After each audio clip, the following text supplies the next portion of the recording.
지난 한 주간도 하나님이 우리 기쁨의 동산에 너무너무 잘해주셨습니다. 어제 안수 집사의 주관으로 우리 이제 봉사활동이 있었는데요. 장애를 가지신 분들의 시설이에요. 근데 가서 보니까 코로나19 때 전혀 안 왔고 코로나19 끝나고도 안 오다가 처음으로 외부에서 방문했대요. 그러니까 지금 한국 교회가 코로나를 겪으면서 이런 봉사활동 이런 것들이 멈춰졌어요. 그리고 코로나 끝나고 시작해야 되는데 시작할 엄두를 못 내요. 왜냐하면 거의 모든 교회가 3040이 사라졌거든요. 그러니까 핵심적인 봉사 일꾼들이 없어지고 또 쉬다 보니까 계속 쉬느라고 못하는 거예요. 근데 이번에 갔더니 그렇게 좋아하더래요. 사람들이 그리워서 너무너무 행복해하는 모습을 보면서 가신 분들이 정말 행복했다고 고백하더라고요. 섬겨주시고 수고하신 분들에게 감사를 드립니다. 성맥 14기 여수 순례 여행을 잘 다녀왔습니다. 그래서 제가 수요일 새벽 기도회와 수요 심야 기도회 또 일요일에 방송을 부득불 쉬었던 것을 뒤늦게 양해 말씀을 드립니다. 기도해 주셔서 감사합니다. 세 번째로는 기진맥진 기도회라고 광고가 나오죠. 무슨 뜻일까요? 기도의 진심, 맥모닝의 진심이래요. 그래서 밤새도록 기도하고 새벽 기도까지 한 다음에 맥도날드 가서 맥모닝 먹는 게 끝이래요. 제가 이 행사를 준비하는 과정을 보면서 너무 행복했어요.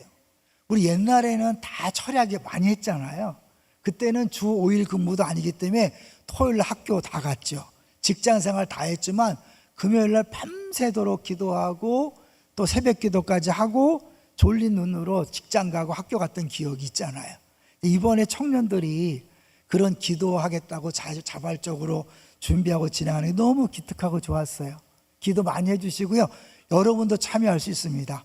밤새도록 기도해보고 싶었던 분이 있죠? 뒤쪽에 앉으셔서 밤새도록 기도하시고 마음에 들면 맥도날드 같이 가시고 그러면 안 가셔도 되겠어요. 너무 우리 교회에서 이런 일들이 일어나는 게 너무 신나고 좋습니다. 감사합니다. 계속 기도해 주십시오. 자, 이제 오늘 제목을 같이 보겠습니다. 오늘 제목은 말의 무게와 믿음의 결단이에요. 사실 오늘 레위기 마지막 설교인데 조금 무겁습니다. 제가 3부쯤 되면 막 흥분해야 되는데 흥분이 안 돼요. 1부, 2부 예배 끝나고 가시는 표정들이 심각하더라고요. 내용이 만만치 않거든요. 죽는 얘기입니다. 죽는 얘기고 사실은 이 말에 대해서 우리가 자신 있는 사람이 아무도 없잖아요. 더구나 오늘 아주 진짜 중요한 죄의 문제를 같이 다루게 될 거예요. 그렇기 때문에 좀 마음들이 무거울 텐데 각오하시고 들으시면 좀 나을 거예요. 더구나 이번 주에 우리 장례가 두 건 났는데 우리 교회 최고령인 어르신이 하나님의 부르심을 받았어요. 지난번에 잠깐 말씀드린 것처럼 그 과정 중에 누군가가 말을 좀 함부로 하는 경우가 있어서 우리가 이제 경각심을 가졌는데 뭐 꼭 그것 때문은 아니죠. 그죠? 왜냐하면 생명은 하나님 손에 달렸기 때문에 하나님의 때 하나님 불러가시지만 제가 말씀을 준비하면서 연관이 있어서 더 마음이 좀 무거웠고 우리 성도들과 함께 새롭게 다짐하는 시간이 됐으면 좋겠다. 다시 제목을 보세요. 말의 무게를 생각하면서 믿음의 결단을 하자. 그것이 오늘 설교의 핵심이에요. 자, 이제 말의 무게라는 걸 한번 생각해 보는 시가 있어요. 한번 보겠습니다. 말의 무게. 말의 무게 주강식. 거짓말의 무게는 1g, 선생의 말은 5g, 노인 말은 0g, 0g, 자식 말은 1톤. 모든 말 부도난 시대에 자식 말만 무겁다. 언제부터 어른의 말이 옛 타령짐이나 잔소리로 들리게 되었을까? 어른 말을 들으면 자다가도 떡이 생긴다는 속담이 무색하다. 자녀들이 제 마음대로 이고 상전이라는 부모들의 단식이 예사롭지 않다. 자업자득이라고 할까? 아무튼 제대로 타이르고 가르치지 못한 탓이다. 사랑으로 반듯하게 가르치고 기르는 일과 버릇없는 응석바지로 마구 키우는 것은 시작부터 다르다. 누구에게나 금쪽 같은 내 새끼, 정성을 다해 반듯하게 정말 금쪽같이 기를 일이다. 평생 교사를 길러 교단에 서게 해온 시인은 진실과 신의의 사회를 꿈꾸며 이 시대에 걸맞은 훈민가로서 넌지시 일깨운다. 풍자로서 재미있게 그렸지만 그 뜻은 메가톤이랄까? 여러분의 말은 몇 그램 정도 될까요? 사람들이 어느 정도로 생각할까요? 가볍다는 건 뭐예요? 무시한다는 거죠. 무슨 말을 해도 듣지 않는 건 가벼운 것이고 듣는 건 무거운데 누구 말이 무겁다고요? 자녀의 말이 무겁습니다. 자녀 하나들 키우면서 자녀들이 최고가 된 세상이 됐죠. 근데 이제 오늘 본문을 보시면 좀 심각한 얘기인데 죽음에 관한 얘기예요. 레위기에 2번의 죽음 사건이 나옵니다. 우리 10장 기억하시나요? 10장에 2사람이 죽었죠? 왜 죽었어요? 하나님이 허락하지 않은 이상한 불을 들였다가 즉사했어요. 근데 오늘은 즉사는 하지 않고 이제 하나님 앞에 나아가서 어떻게 하면 좋을까요? 라고 물어봤더니 하나님이 돌로 쳐 죽여라. 무시무시해. 하나님이 돌로 쳐 죽이래요. 그래서 이 2사건이 레위기의 앞과 뒤에 있으면서 앞부분의 핵심, 뒷부분의 핵심을 얘기하는 거예요. 앞부분은 예배에 대한 거예요. 제사에 대한 거죠. 제사를 드린다는 건 예배 생활에서 다른 불을 드리면 죽는다. 그 얘기를 하는 것이고, 뒤는 뭐냐면 하나님 앞에서 사는 일상 삶이에요. 일상 삶에서 함부로 말하면 죽는다. 그러니까 신앙생활의 핵심이 말이라고 해도 과언이 아니라는 거죠. 이 2가지 사건을 중심으로 레위기가 진행되는데, 특별히 이제 오늘 24장 앞부분에 보면 1절부터 9절까지는 금촛대와 떡상 얘기가 나와요. 그리고 갑자기 이 돌에 맞아 죽는 일이 벌어지니까 이해가 안 되는 거예요. 근데 연결해 보면 이 촛대는 하나님을 상징하고 떡상은 우리를 상징해요. 그러니까 하나님과 백성이 서로 마주보고 있는 거예요. 호람되어 들어봤죠? 하나님 앞에서의 삶을 살아가는 것이 우리들인데, 그럴 때 중요한 게 말이다 라는 것을 단적으로 보여주는 거예요. 볼게요. 10절을 보겠습니다. 24장 10절 시작. 이스라엘 자손 중에 그의 어머니가 이스라엘 여인이요? 여인이요 그의 아버지는 애굽 사람인 어떤 사람이 나가서 한 이스라엘 사람과 진영 중에서 싸우다가 네, 어머니는 이스라엘 사람이고 아버지는 애굽 사람이에요. 그러면 이 사람은 이스라엘 사람이에요? 애굽 사람이에요? 유대인은 모계사예요. 엄마가 유대인이면 유대인으로 쳐줘요. 그러니까 이가 이스라엘 백성 사이에 있었던 거죠. 근데 이 사람이 다른 이스라엘 사람과 싸우다가 하지 않아야 될 말을 했어요. 11절 볼까요? 11절 시작. 이 이스라엘 여인의 아들이 여호와 이름을 모독하며 저주함으로 우리가 끌고 모세에게로 가니라. 그의 어머니의 이름은 슬로빗이요 단지파 리브리의 딸이었더라. 신기하게 당사자 죽은 사람 이름은 없어요. 근데 엄마 이름은 나와.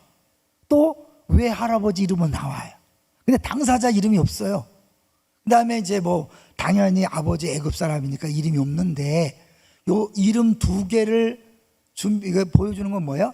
이 할아버지와 엄마의 책임도 있다 없다? 있다. 아이를 신앙적으로 제대로 안 키운 것을 어쩌면 보여주는 거죠. 그래서 책임이 있음을 얘기하는 거예요. 그래서 이게 문학으로 읽는 레위기라는 책을 보면 이 2 이름이 하나는 보복이라는 의미가 있고 하나는 소송이라는 의미가 있어서 결국은 이들의 이름대로 네가 그 죄에 대하여 결국 하나님에게 보복당한다, 이렇게 해석을 하더라고요. 어쨌든 이제 2개의 사건을 보면 그 나답과 아비는 즉사했어요. 근데 이거는 어차피 나중에 죽을 건데 즉사하지 않았어요. 왜 그럴까요? 여기 심각한 비밀이 있어요. 오늘 처음 나오신 분들한테 죽는 얘기를 해서 죄송한데, 이제 제대로 알고 믿으면 행복할 수 있으니까요. 자, 12절을 보겠습니다. 12절 시작. 그들이 그를 가두고 여호와의 명령을 네, 기다리더니 이런 사례가 없으니까 어떻게 처신할 줄 모르는 거예요. 그래서 하나님에게 묻는 거예요. 13절, 여호와께서 모세에게 말씀하여 이르시되 14절 시작. 그 저주한 사람을 진영 밖으로 끌어내어 그것을 들은 모든 사람이 그들의 손을 그의 머리에 얹게 하고 온 회중이 돌로 그를 칠지니라. 이 14절이 너무 중요해요. 저도 이 말씀을 준비하면서 사실 이렇게 심각한 죄가 있었구나라고 새롭게 깨달았는데, 잘 보세요. 그것을 들은 사람, 뭘 들은 거예요? 여호와를 저주하는 소리를 들은 사람이 손을 얹으래요. 왜 손을 얹죠? 짐승에게 손을 얹는 건 내 죄를 전가시키는 거예요. 이 말은 뭐예요? 그 말을 들은 사람도 똑같이 죄를 지었다는 거예요. 누군가가 다른 사람을 비난하고 험담하고 욕할 때 막지 않고 듣고 있으면 똑같은 죄를 짓고 있다는 거예요. 근데 우리는 다른 사람이 누군가를 비난할 때 되게 막아요? 가만히 있어요? 가만히 있죠? 그게 죄라는 거예요. 이상한 소리를 들었으니까 귀를 청소해야 되겠다. 귀 청소 문제가 아니에요. 하나님이 죄다. 그래서 돌에 맞아 죽어야 돼. 근데 하나님이 그들은 살리기 위해서 어떻게 해요? 안수해서 이 죄를 다 그 사람에게 다 가게 해서 돌로 쳐 죽임으로 그 사람의 죄도 해결하고 들은 사람의 죄도 해결하는 거예요. 여러분, 그래서 이 레위기가 소중한 거예요. 왜냐하면 몰라도 죄는 죄잖아요. 이 죄를 지면 내가 성전인데 그 죄 때문에 내가 더러워져서 성령께서 마음껏 역사 못하잖아요. 행복하지가 않아요. 왠지 기쁘지 않아요. 교회가 오염되고 성전이 더러워져서 하나님이 임재하셔서 능력으로 역사하지 못해요. 그러니까 이걸 죄의 문제를 정확히 알아야 돼요. 우리 그동안 죄인지 모르고 막 했잖아요. 은근히 또 즐기지 않았어요? 다른 사람이 막 욕할 때 은근히 재밌어서. 근데 그게 죄였다고 오늘 본문이 이야기하는 거예요. 근데 뭐 그것이 정말 심각할까요? 미리 한번 볼 거예요. 야고보서, 우리 야고보서 3장 9절 10절을 볼게요. 이 하나님을 저주하는 것과 현재 우리들이 어떤 연관이 있는가? 야고보서 3장 9절 읽습니다. 시작. 이것으로 우리가 주 아버지를 찬송하고 또 이것으로 하나님의 형상대로 지음을 받은 사람을 저주하나니 10절. 한 입에서 찬송과 저주가 나는도다. 내 형제들아, 이것이 마땅하지 아니하리라. 우리가 예배 시간에 하나님을 찬양했는데 만약에 집에서, 직장에서, 사업장에서 다른 사람을 욕하면 어떻게 해요? 그 사람이 하나님 형상이기 때문에 하나님을 욕한 것이 되고, 그 사람을 무시하는 건 뭐예요? 하나님을 무시하고 저주하는 거예요. 왜냐하면 하나님을 저주한다는 단어 속에는 하나님을 멸시한다는 게 있거든요. 애한테 너는 왜 이렇게 머리가 나쁘냐? 왜 이렇게 못생겼냐? 돌대가리야? 이거는 뭐예요? 그 아이를 지은 하나님을 멸시하는 것이고 결국 하나님을 저주하는 거예요. 그 저주한 사람은 돌로 쳐 죽임을 당하는 무시무시한 죄를 짓는 겁니다. 그래서 15절을 볼까요? 15절 시작. 너는 이스라엘 자손에게 말하여 이르라. 누구든지 그의 하나님을 저주하면 죄를 담당할 것이요. 하나님을 저주하면 죄의 값을 치러야 되는데 그 죄값이 뭔가? 16절 시작. 여호와의 이름을 모독하면 그를 반드시 죽일지니 온 회중이 회중이 돌로 그를 칠 것이니라. 거름이든지 본토이든지 여호와의 이름을 모독하면 그를 죽일지니라. 네, 여기가 죄를 담당할 것이요. 그 다음에 뭐 죽여야 된다. 죽을 만한 죄라는 거예요. 우리는 단순히 말인데 말했다고 죽이냐? 하나님 너무하지 않는가? 그런데 우리의 말에 무게가 있어서 말로 끝나는 게 아니라 누가 말했냐에 따라 다르죠. 그리고 누구에 대해서 말했냐도 또 달라지는 거예요. 그러니까 이제 이 부분에서 이제 우리 2번을 보시면 이 모독과 저주가 거의 비슷한 말이에요. 그 모독은 찌르다, 구멍을 내다, 뚫다예요.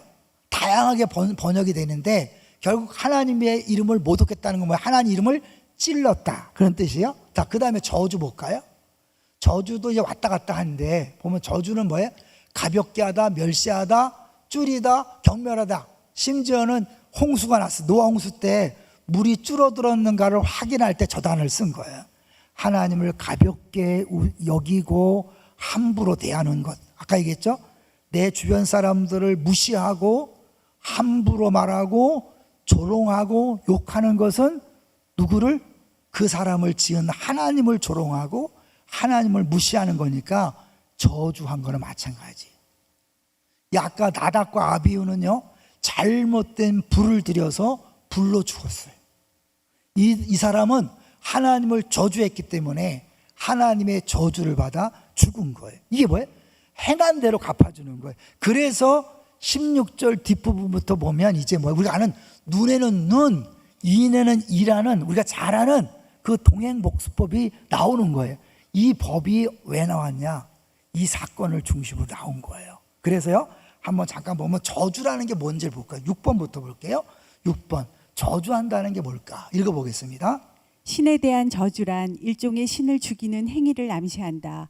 일반적으로 구약에서 저주란 단어는 상대의 멸망과 관련이 있기 때문이다. 따라서 현재의 본문은 하나님에 대한 저주라는 일종의 신적 살해 행위에서 출발하여 인간 살해와 동물 살해에 이르는 각각의 살해에 대한 법적 규정을 제시하고 있는 것이다. 그러므로 여호와를 저주하는 한 가지 사건으로부터 동의 동형법이 도출되는 것은 자연스럽다. 가장 큰 죄부터 작은 죄로 설명이 되어지는 거예요. 그래서 우리 5번을 보여주시면 저를 키워줘 보면 처음에 신적 살해, 하나님을 저주하는 것은 하나님을 살해하는 거예요. 여러분 똑같이 살인도요, 더 큰 죄가 있고 적은 죄 있는 거 아시죠? 잘 모르는 사람을 실수로 죽이면 크지 않아요. 자기 부모를 의도적으로 죽이면 굉장한 거예요. 그런 면에서요, 살인 중에 가장 무서운 살인은 자살이에요, 사실은. 왜냐하면 가까운 사람을 죽이는 거니까. 부모를 죽이고 자녀를 죽이는 게 더 큰 죄잖아요. 하나님을 죽이는 게 얼마나 큰 죄겠어요. 그러니까 신적 살해와 처형지시고 A-의 신적 살해를 집행하는 거예요. 집행 전에 이 내용을 얘기하는 거예요. 이 얘기를 왜 줬을까요?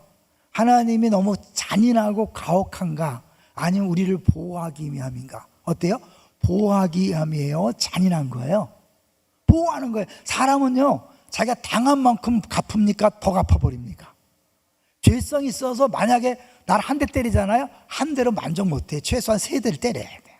그러니까 이 복수가 복수를 부르기 때문에 하나님이 아니야, 여기까지야. 사람 목숨을 했으면 목숨으로 갚는 거야. 사람을 다치게 했으면 다치는 것으로 끝나는 거야. 그래서 행한 대로 갚는 거예요. 그래서 24장 19절을 볼게요.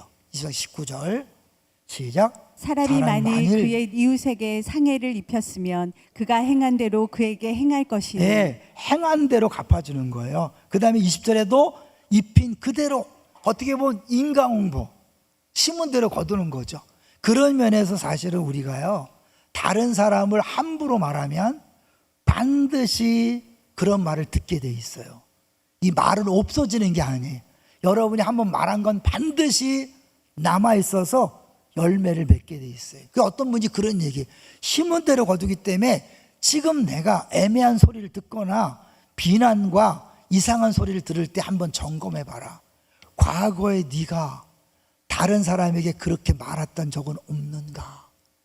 다른 사람을 무시하고 판단하고 함부로 말했던 적은 없는가? 그것이 나에게 돌아온다는 거예요. 이게 성경의 원리예요. 하나님께서 우리를 어떤 자리에 세웠다면 그 자리에서 어떤 말을 하느냐는 굉장히 중요한 거예요. 말이 중요한 거예요. 그래서 우리 이제 5번을 보여주시면 4번을 볼게요. 아주 재미난 얘기, 잘하는 내용이에요. 신입사원과 CEO가 동등한 힘을 가지는 게 평등한 사회 모습이지만 그렇지 않잖아요. 그래서 이제 다 같이 점심을 먹으러 갔는데 그 사장님이 그런 거죠. 여러분 수고 많았어요. 먹고 싶은 걸 마음껏 주문하세요. 난 짜장면. 많이 들어봤죠, 그죠? 그러면 사람들이 뭐 시켜요? 짜장면밖에 못 시키잖아요. 그 다음 한번 읽어볼까요? 자, 읽어볼게요. 시작. 물론 아무 의도가 없었을 수 있고 정말 순수하게 짜장면을 제일 좋아하는 음식일 수 있지만 받아들이는 사람에게는 그렇지 않다. 그들은 메뉴를 선택할 기회와 권리를 잃었다. 누군가 직접적으로 잘못한 것은 없다. 다만 누군가는 말을 할 수 없다. 만약에 상황이 두려웠기 때문이다. 그러니까 내가 위치가 어떤 위치냐에 따라서 말의 무게가 다른 거예요. 저는요, 우리 설교자회 기본 금요일도 했는데 설교자할 때 제가 제 의견을 내지 않습니다. 우리가 이제 표가 갈라지면 쭉 투표를 하거든요. 어떤 제목을 정할 것인가 마지막까지도 제가 하지 않아요. 왜냐하면 제가 주도하고 제가 의견을 내면 공동체로 모이는 의미가 없어지기 때문에. 그래서 가능한 한 전 담임 목사로서 제 의견을 내지 않고 모든 사람이 마음껏 말할 수 있고 일할 수 있는 기회를 주는 거예요. 여러분도 사실은 부모로서 리더로서 그 많은 말은 더 상대적으로 무게가 있는 거예요. 여러 위치에 따라서. 이제 그런 의미에서요, 우리가 이 성경대로 그걸 잘 몰라서 신앙생활을 엉터리 하는데, 거짓말 하지 말랍니까? 거짓 증거 하지 말랍니까? 거짓 증거예요. 이 차이는 엄청난 거죠. 자주 말씀드렸어요. 단순히 거짓말 하지 말라 하나님 말한 게 아니에요. 9계명은 거짓 증거하지 말라. 왜요? 10번째 계명이 이웃의 것을 탐내지 말라. 계속 부러워하면 죄다. 그죠? 부러워하면 지는 게 아니라 지는 걸 죄라 그랬죠? 하나님 주시고 만족하지 못하고 계속 부러워하다가 갖고 싶다. 그것이 발전하면 9번째 계명, 합법적으로 빼앗는 게 뭐예요? 거짓 증거예요. 근데 어떤 사람들은 나는 거짓말 하지 말라 그래서 사실을 말할게. 그래갖고 사람들한테 사실을 말해서 죽이는 경우가 많아요. 여러분, 마른 사람한테 말랐다고 말하는 거 사실이지만 별로 기분 좋지 않아요. 뚱뚱한 사람한테 뚱뚱하다고 말하는 거 사실이지만 별로 좋지 않아요. 잘못한 사람에게 잘못했다고 말하는 거 내가 팩트니까 말할 뿐이다 하지만 그것은 그 사람에게 유익이 안 된다면 죄예요. 근데 잘못하는 사람이 나는 없는 얘기 한 적이 없어. 아니에요. 모든 계명은 하나님 어떻게 해요? 사랑에서 나온 거예요. 상대방에게 유익이 되지 않는 말은 안 하시기를 주의 이름으로 부탁합니다. 근데 만약에 누가 한다면 멈추게 하셔야 돼요. 같이 듣고 있으면 여러분 똑같은 죄를 짓는 거예요. 그 죄가 두 사람만의 문제가 아니라 교회를 오염시켜요. 성전을 오염시키는 거. 지난주 보처럼. 그러니까 우리가 어떻게 당당하게 하지 말아야 돼. 또 하나 조심해야 될 건 뭐냐면 말 옮기지 마세요. 제발 말 옮기지 마세요. 누가 이랬대 하더라. 그 말 옮기는 동기가 뭡니까? 사실은 있는 사실이니까 내가 알려주려고 그래. 네가 모르면 안 되니까. 근데 알려주는 깊은 동기를 면밀하게 보면 어떻게 해? 요 말을 듣고 너 기분 나빠해라 그런 거 아니에요. 그죠? 이 말을 듣고 상대방이 좋아하지 않을 걸 알면서도 전하는 이유는 알게 모르게 내 마음속에 상대를 사랑한다고 말하지만 결국 그 상대가 아파하는 걸 보기 위한 거예요. 여러분, 상대가 아파할 말은 전하지 마세요. 오히려 기도해 주세요. 아시겠죠? 그리고 잘 말을 옮기는 사람은 가능한 멀리 하세요. 왜냐하면 결국 그 말을 옮기는 사람 때문에 여러분 관계 다 깨지는 거 알아요? 왜? 전할 때 100% 그대로 안 전해요. 톤이 바뀌든지 내용이 바뀌든지 감정을 넣어서 전하기 때문에 객관적이지 않아요. 어쨌든 말을 하는 이게 상대방 유익이나 그들에게 기쁨을 주고 즐거움을 주는 게 아니면 안 하는 게 성경적인 원리입니다. 동의하시나요? 우리가 얼마나 많은 경우에 이렇게 하는지 몰라요. 우리 교회가 초창기 때는 워낙 상처받는 사람이 많으니까 너무 말들을 함부로 했어요. 야, 대놓고 말을 함부로 했어요. 그런 분들이 거의 떠났어요. 이제는 무슨 문제가 생겼냐니까 앞에 대놓고 얘기하지 않는데 뒤에서 뒷담하는 이게 많이 늘었다고 간접적인 보고가 들어와. 직접 저한테 얼마 안 하는데. 근데 그럴 수밖에 없는 게 잘 생각하셔야 돼요. 교회가 역사가 진행되면요, 초창기 멤버들이 내가 주도했는데 어느 날 이상한 인간이 딱 나타나서 열심을 내면서 굴러온 돌이 박힌 돌을 이런 느낌이 드는 거야. 그럼 어떻게 해? 뒤에서 잘났다고 막. 그게 하나님을 죽이는 죄라는 것을 기억하시고 멈추시길 부탁합니다. 멈추세요. 더 가지 마세요. 그리고 누가 그런 얘기하면 하지 말라고 하세요. 왜? 듣고 있으면 똑같은 죄를 짓는 거니까요. 근데 우리가요, 남의 말하는 게 좋아요, 기분 나빠요? 너무너무 좋아요. 잠언 18장 8절 볼까요? 잠언 18장 8절 성경에 나와 있어요. 잠언 18장 8절 같이 볼까요? 시작. 남의 말하기를 좋아하는 자의 말은 별식과 같아서 뱃속 뱃속 깊은 데로 깊은 데 내려가느니라. 내려가느니라. 너무너무 맛있다는 거야. 남의 일 얘기하는 게 너무너무 맛있다는 거예요. 성경이 얘기해요. 여러분, 아니에요. 큰 죄예요. 무시무시한 죄예요. 개인적으로도 죄를 짓기 때문에 성령의 역사를 방해하지만 공동체 전체를 더럽게 만들기 때문에 다른 사람에게도 불이익을 주는 거예요. 우리 몰라서 하는 거예요. 그래서 사실은 이 혀를 굉장히 조심해야 돼요. 가능한 말하지 말아야 돼요. 야고보서 3장 2절부터 6절을 한번 볼까요? 자, 시작. 우리가 다 실수가 많으니 만일 말에 실수가 없는 자라면 곧 온전한 사람이라 능히 온몸도 굴레 씌우리라. 어느 누구도 말에 실수가 없을 수 없어요. 여러분, 옛사람은요, 쇳덩어리, 젖덩어리. 옛사람 변할까 안 변할까요? 절대 안 변합니다. 죽었잖아. 그리스도와 함께 십자가에 못 박혔기 때문에 옛사람은 안 변해요. 여러분, 죽을 때까지 그 부분을 안 변하는 거예요. 다만 새 사람이 강건해질 뿐이에요. 그러니까 우리 조금만 잘못하면 우리 안에서 죄성이 튀어나오는 거예요. 3절 시작. 우리가 말들의 입에 재갈 물리는 것은 우리에게 순종하게 하려고 그 제어하는 온몸을 제어하는 것이다. 것이다. 마찬가지로 4절. 또 배를 보라. 그렇게 크고 강풍에 밀려가는 밀려가는 것들을 것들은 지극히 작은 키로서 사공의 뜻대로 운행하나니 작은 키로 배를 움직이는 것처럼 5절.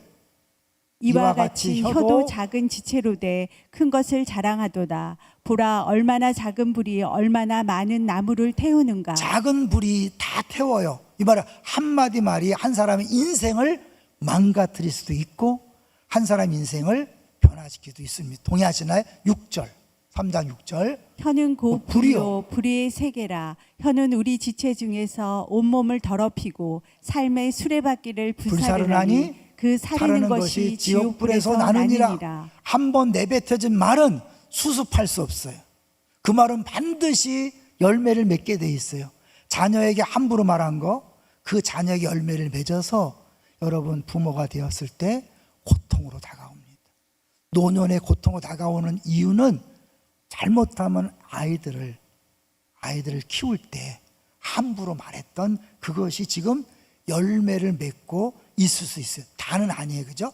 잠언 18장 20절 21절 보면 사람은 말의 열매를 먹는다 그래요. 자, 잠언 18장 20절 21절 시작. 사람은 입에서 나오는 열매로 말미암아 배부르게 되나니 곧 그의 입술에서 나온 것으로 말미암아 만족하게 되느니라. 네, 내가 무슨 말을 하냐에 따라서 행복할 수 있고 그것 때문에 망할 수 있는 거예요.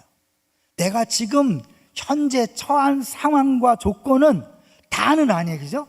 다는 아니지만 내가 아이들을 키울 때 사람들과 관계할 때 함부로 내뱉은 말이 지금 씨가 열매가 되어서 나타날 수 있어요. 그렇다면 지금부터라도 조심하셔야 돼요. 말 조심하셔야 돼요. 근데 사람이 어떻게 해요? 이 말하는 걸 견딜 수 없잖아요. 그럼 어떻게 돼요? 좋은 말을 하셔야 돼요. 가능한 안 하려고 했잖아요. 죄를 안 지려고 했으면 더 죄를 짓게 돼 있어요. 이게 아니라 좋은 말을, 선한 말을 의도적으로 하는 거죠. 여러분, 사실 이게 이제 우리 패밀리에 4W 나왔지만 이 사람이, 이 이상한 청년, 혼혈 청년이 왜 하나님을 저주했겠어요? 엄마와 외할아버지가 좋은 영향력을 미치지 못했고 좋은 본을 모치지 못했기 때문에 결국 쌓여서 결정적인 순간에 하나님을 저주했다가 죽는 거잖아요. 이건 갑자기 나오는 게 아니에요. 어떤 말하고 나서 내가 말실수 아니에요. 여러분 마음속에 가득한 것이 나온 거예요. 평상시에 무엇을 생각하고 있는지가 드러난 거예요. 말을 보면 그 사람이 뭘 생각하는지 아는 거예요. 동의하시나요? 그래서 말은 마알이에요. 마음의 알갱이. 성경에서는 그래서 계속해서 우리가 쌓은 선에서 선이 나온다. 평상시에 무슨 생각을 하고 무엇을 계속 생각하느냐에 따라서 내 입에서 그 말이 나오게 되는 거예요. 스스로 점검하세요. 내가 무슨 말을 하는지 점검하세요. 그 말이 나예요. 그리고 그 말이 나를 사로잡습니다. 말하기 전에는 내가 말을 통제하지만 말하고 난 다음엔 그 말이 내 생활을 지배하고 통제합니다. 성령 충만할 때 여러분 나타나는 현상이 방언은 뭐예요? 혀를 하나님이 통제한다는 거예요. 내가 잘 통제하지 못하는 걸 하나님이 통제하는 거예요. 성령 충만을 구하셔야 돼. 이제 우리가 1부, 2부 때는 너무 이 부정적인 이야기만 했더니 막 돌아갈 때 표정이 너무 안 좋아서 제가 이제 3부 때는 비상대책으로 2가지 좋은 예를 들으려고 그래요. 말 한마디의 힘인데요. 에디슨 아시죠? 에디슨이 초등학교 때 너무 너무 바보 같아서 사실 퇴학당했죠. 근데 그 엄마가 이렇게 말했어요. 아주 이제 에디슨이 큰 성공을 거둔 뒤에 기자들로부터 비결이 뭐냐고 물었더니 우리 엄마 때문이라고 얘기한 거예요. 엄마가 뭐라 그랬냐면 퇴학당한 아들에게 실망하지 마라. 너는 상상력도 풍부하고 호기심도 많은 아이란다. 너 마음만 먹으면 무엇이든 할 수 있어. 나는 네가 꼭 훌륭한 사람이 되리라고 믿는다. 이 엄마의 말이 에디슨이 99번 실패해도 포기하지 않는 사람으로 만들었다는 거죠. 엄마가 천재성을 본 게 아니라 그를 격려하기 위해서 한 말이 그를 그렇게 만들었다는 거죠. 그러니까 만약 그때 에디슨에게 너는 왜 맨날 그 모양이냐? 이 돌대가리야? 그랬다면 어땠을까요? 그럼 큰일 나는 거잖아요. 하나 더 얘기할까요? 세계사적으로 유명한 이야기인데요. 2차 세계대전 당시에 처칠이 수상이 된 다음에 미국에서 도움을 받으려고 간 거예요. 근데 이 미국 루즈벨트 대통령이 이 처칠이 숙소를 예고 없이 방문한 거예요. 방문할 때 처칠이 목욕을 하고 있었어요. 그러니까 놀래갖고 나가려고 했더니 이 처칠이 뭐라고 말하는지 아세요? 괜찮습니다. 들어오십시오. 영국의 수상은 미국 대통령에게 아무것도 감출 게 없습니다. 그 말에 감동을 받아서 루즈벨트가 친구 이상으로 처칠을 신뢰하게 됐고, 처칠은 미국 처음 갔을 때 생각보다 더 큰 원조를 받고 돌아오게 됐다는 거죠. 우리 말이 그렇잖아요. 한마디 말이 천냥빚을 갚는다. 여러분 지금 한마디 말 자녀들에게 무슨 말을 하는가 중요합니다. 우리 성도들에게 무슨 말 하는 게 중요합니다. 잘 생각하세요. 험담하고 뒷담화하고 비난하고 정죄하면 그것 하나님을 저주하는 게 될 뿐만 아니라 나와 한 몸이잖아요. 나와 한 몸을 욕하고 비난하면 결국 누굴 욕하는 거예요? 자기를 욕하고 비난하는 겁니다. 기독교인들이 너무 이걸 몰라요. 너무 설교를 많이 듣기 때문에 말은 잘하는데 지혜롭게 말을 못해요. 오늘부터 절대로 남의 얘기를 하지 마시기를 주의 이름으로 축원합니다. 하고 싶어서 막 근질대잖아요. 그럼 어떻게 해요? 축복하는 말을 하세요. 그 칭찬하는 말고 격려하는 말을 하세요. 그 사람 없을 때 칭찬 격려하잖아요.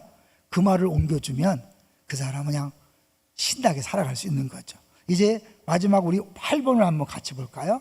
8번을 보시면 이제 하버드 협상연구소에서 실험을 진행했는데 신혼부부들이 결혼 초에 하는 말을 딱 보면 이들이 평생 갈 건지 이혼할 건지 알 수 있다는 거예요. 어떻게 하냐? 두 번째 읽어볼게요. 실험 방법. 실험 방법은 간단하다. 신혼부부를 한 쌍씩 실험실로 들어보낸 후 편안하게 앉도록 안내한 후 다음과 같은 요청을 하는 것이다. 두 분은 최근 함께 겪었던 갈등에 대해서 말해주세요. 이곳에서 싸우거나 다투지 마시고 그냥 당시 상황에 대해서만 말씀해 주시면 됩니다. 연구원의 요청에 따라 실험에 참가한 부부들은 각각 그들의 겪었던 일화를 풀어놓았는데 연구팀은 단 1분 30초가량의 말을 분석해서 이 부부가 끝까지 결혼 생활을 지속할지 아니면 이혼할지를 약 90%의 정확도로 예측할 수 있었던 것이다. 다음 보시면 이들이 얘기하는 걸 가만히 보면 이제 부정적인 말과 긍정적인 말의 비율을 보는 거예요. 그래서 그 비율이 1대5. 그러니까 부정적인 비방의 말 1이라면 긍정적인 말 인정이 5면 이거 평생 간다는 거예요. 그런데 대개 문제가 있는 부분은 부정적인 말과 긍정적인 말이 1대1이라는 거예요. 그 교회에서 우리 이제 필요하다고 해서 조언하는 경우가 있어요.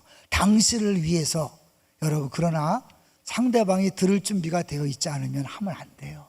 아무리 좋은 말이라도. 그 사람을 위로하는 게 아니라 힘을 주는 게 좌절하게 만드는 거예요. 여러분, 혹시 스포츠 레슨 받아본 적 있나요? 레슨 받을 때 코치의 말 100% 들어요? 안 들어요? 돈 내고 안 듣는 이상한 인간 없겠죠. 다 듣죠. 한마디라도 더 하지 하려고 그러는 거죠. 아무리 지적해도 다 듣잖아요. 그러나 그냥 평상시 관계에서는요, 애들도 엄마 말 듣기 싫어해요. 인간은 그런 거예요. 누구 말 듣기를 싫어해요. 그리고 여러분, 아무리 좋은 말도 상대방이 들을 준비가 안 돼 있는데 말하지 마세요. 절대 도움이 안 됩니다. 만약에 정말 필요한 말이라면 여러분 5마디, 5배의 사랑과 그런 호의를 베푼 다음에 그 다음에 해야 들을까 말까 한다는 거예요. 부부끼리도 마찬가지입니다.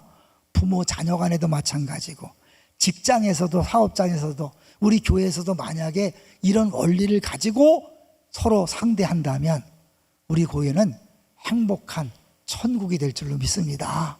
다시 얘기했지만 자꾸 이상한 뒷담화가 늘어나고 있다는 소문이 들고 있어요. 입을 다물어 주세요. 이제 그리고 뒷담화를 계속하는 사람은 저한테 신고해 주시면 1:1 면담하겠습니다. 그리고 여러분, 말하고 싶은 사람, 이 외향적인 사람 말하지 않고 못 견디잖아요. 어떻게 해야 돼요? 자꾸 긍정적이고 좋은 말을 자꾸 하시면서 여러분이 오히려 선을 쌓아가시기를, 선을 베푸시기를 부탁드립니다. 그래서 우리 찬양할 거예요.